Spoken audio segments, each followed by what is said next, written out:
Niyaməddin Əloğlu. Bizim ikinci qaçqınçılığımız Gəncə şəhəri Hacıkənd qəsəbəsində məskunlaşdıq müəllim. 92-ci ildən getdik, orada yaşadıq.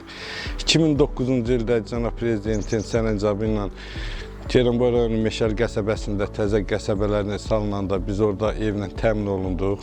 2009-cu ilin yanvarın 11-dən getdik, orada məskunlaşdıq. 2025-in fevral ayının 24-ü biz Qarabağa qayıdış elədik. Bugünkü günlərimizə çox şükürlər olsun ki, vətəndəyik, öz Qarabağımızdayıq. Bu Qarabağın 33 il həsrəti sona çatıbdır. İndi Qarabağda da özümüz üçün yaşayırıq. İşlərimizi qururuq, uşaqlığımız, gəncliyimiz elə bu Qarabağ torpaqlarında keçibdir. Bu dağlarda, bu eldə, bu obada.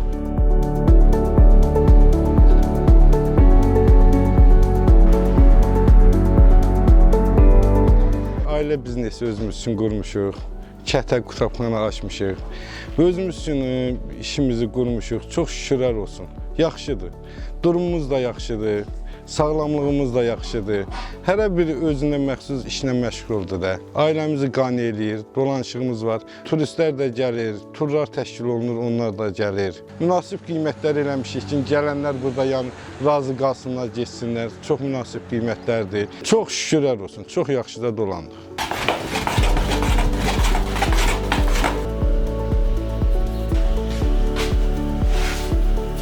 Ağayev Əli Yaşaroğlu, 19 yaşım var. Bugünkü günümüzə şükürlər olsun ki, dədə-baba yurdumuza qayıdıb gəlmişik. Buranın gözəlliyinə söz ola bilməz. Yəni, buranın ümumiyyətlə suyudur, havasıdır, təmizliyi, yəni, nə desəniz dəyər də, yəni, çox gözəldir. Əmmin yanında ona elə bir köməkli eləyirəm. Kətəxanası var.